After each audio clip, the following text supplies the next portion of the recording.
போர்க்குற்றம் தொடர்பாக இஸ்ரேல் பிரதமர் Benjamin Netanyahu அந்நாட்டின் முன்னாள் பாதுகாப்பு அமைச்சர் யோவ் கேலண்ட் மற்றும் ஹமாஸ் இராணுவ தளபதி முகமது டெய்ப் ஆகியோருக்கு எதிராக சர்வதேச குற்றவியல் நீதிமன்றம் பிடி வாரண்ட் பிறப்பித்துள்ளது. இதில் ஹமாஸ் இராணுவ தளபதி முகமது டெய்ப் ஜூலை மாதம் காசாவில் வான்வழி தாக்குதலில் கொல்லப்பட்டதாக இஸ்ரேல் அறிவித்துவிட்டது. இஸ்ரேலுக்கும் ஹமாஸுக்கும் இடையிலான போரின் போது மனித குலத்துக்கு எதிரான குற்றங்களுக்கும் இந்த மூவரும் பொறுப்பு உள்ளது என்ற குற்றச்சாட்டுக்கு ஆதாரங்கள் இருப்பதாக சர்வதேச நீதிமன்றம் தெரிவித்தது. ஆனால் இஸ்ரேல் மற்றும் ஹமாஸ் இந்த குற்றச்சாட்டை நிராகரித்தன. அதே வேளையில் இந்த பிடி வாரண்டை அமுல்படுத்தலாமா வேண்டாமா என்பது குறித்த முடிவு இஸ்ரேல் மற்றும் அதன் நட்பு நாடுகளை தவிர்த்து சர்வதேச குற்றவியல் நீதிமன்றத்தின் 124 உறுப்பினர் நாடுகளை பொறுத்தே அமையும். இஸ்ரேலின் நட்பு நாடான அமெரிக்கா சர்வதேச நீதிமன்றத்தின் முடிவை நிராகரிப்பதாக அறிவித்துள்ளது. இருப்பினும் பல ஐரோப்பிய நாடுகள் நீதிமன்றத்தின் தீர்ப்பை மதிப்பதாக கூறி உள்ளன. மே மாதம் சர்வதேச நீதிமன்றத்தின் வழக்கறிஞர் கரீம் கான் நெதன்யாகு, கேலண்ட், டெய்ப் மற்றும் கொல்லப்பட்ட 2 ஹமாஸ் தலைவர்களான இஸ்மாயில் ஹனீம் மற்றும் யாஹ்யா சின்வார் ஆகியோருக்கு எதிராக பிடி வாரண்ட் பிறப்பிக்க வேண்டும் என கோரிக்கை வைத்தார்.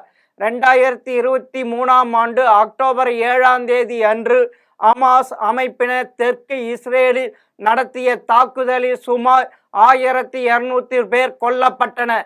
251 பேர் பிணைய கைதிகளாக சிறைப்பிடிக்கப்பட்டனர். இந்த தாக்குதல் சம்பவம்தான் இவர்களுக்கு எதிராக கைது வாரண்ட் பிறப்பிக்க கோரிய மனுவுக்கு அடிப்படையாக அமைந்தது. இந்த தாக்குதலுக்கு பதிலடியாக ஹமாஸை அழிக்க நோக்கத்தோடு இராணுவ நடவடிக்கை இஸ்ரேல் தொடங்கியது. இதில் காசாவில் குறைந்தது 44,000 பேர் கொல்லப்பட்டதாக பாலஸ்தீன அமைச்சகம் தெரிவித்துள்ளது. இந்த குற்றச்சாட்டின் மீதான விசாரணையின் போது ஹமாஸ் இராணுவ தளபதி முகமது டெய்ப் கொலை, சித்திரவதை, பாலியல் வன்கொடுமை உள்ளிட்ட போர் குற்றங்களுக்கு பொறுப்பு என்பதற்கான நியாயமான காரணங்கள் இருப்பதாக கண்டறிந்தது. மேலும் மனித குலத்துக்கு எதிரான குற்றங்கள், இஸ்ரேலின் குடிமக்களுக்கு எதிராக ஹமாஸ் திட்டமிட்ட தாக்குதல் நடத்தியதற்கான காரணங்கள் இருப்பதாக சர்வதேச நீதிமன்றம் தெரிவித்தது.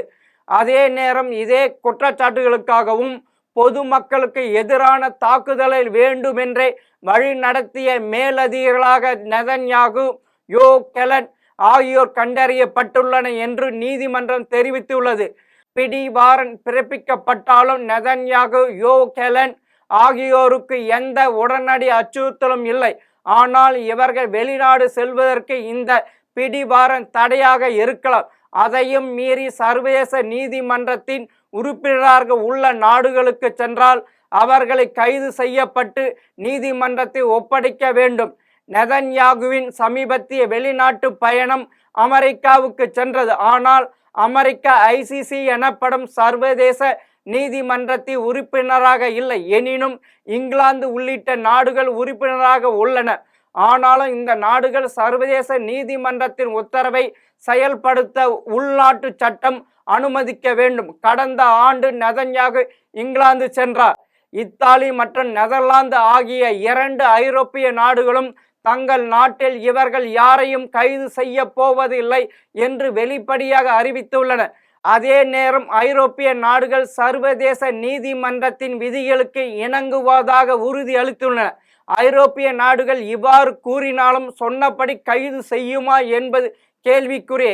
ஏனென்றால் உக்ரைனில் நடந்த போர் குற்றங்களுக்காக தேடப்படும் குற்றவாளிகளாக சர்வதேச நீதிமன்றம் அறிவிக்கப்பட்ட ரஷ்ய அதிபர் விளாடிமிர் புதின் செப்டம்பர் அண்டை நாடான மங்கோலியாவுக்கு சென்றபோது அவர் கைது செய்யப்படவில்லை. மாறாக அவருக்கு மிகப்பெரிய வரவேற்பு கிடைத்தது. இதேபோல் பல உதாரணங்கள் உள்ளன.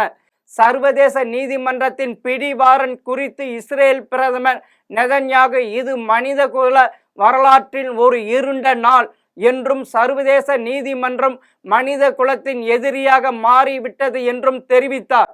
மேலும் இது ஒரு யூத எதிர்ப்பு நடவடிக்கை என்றும் என்னை தடுப்பது நம்மை அழிக்கும் முயற்சியில் இருந்து தற்காத்து கொள்வதற்கான இயற்கையான உரிமையை தடுப்பது என்றும் கூறினார்.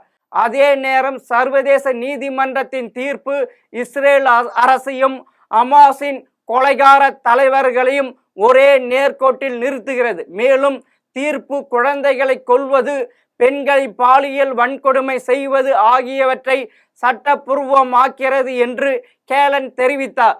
ஹமாஸ் அமைப்பு முகமது டெய்ப் மீதான பிடிவாரண்ட் பற்றி எதுவும் குறிப்பிடவில்லை என்றாலும் நெதன்யாகு மற்றும் கெலன் ஆகியோருக்கு எதிரான பிடிவாரண்ட் என்பது வரலாற்று முன்னுதாரணம் என்றும் தெரிவித்துள்ளது. மேலும் நமது மக்களுக்கு எதிரான வரலாற்று அநீதி நீண்ட பாதையில் ஒரு திருத்தம் என்று கூறியது. மிக எளிமையாக சொல்ல வேண்டும் என்றால் நெதர்லாந்தின் தி ஹேக் நகரில் உள்ள சர்வதேச குற்றவியல் நீதிமன்றத்தால் யாரையும் கைது செய்ய முடியாது.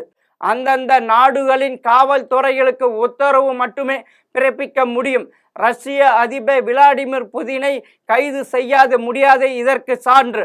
ஆக இந்த விஷயத்தில் பாலஸ்தீனத்துக்கு ஆதரவு தெரிவிக்கும் இஸ்லாமிய நாடுகள் வேடிக்கை மட்டுமே பார்க்க முடியும். அவைகளால் நெதன்யாகை ஒன்றும் செய்ய முடியாது. இனி அவர் வைப்பதுதான் நடக்கப் போகிறது. மீண்டும் இன்னொரு தகவலோடு சந்திக்கிறேன். வணக்கம்.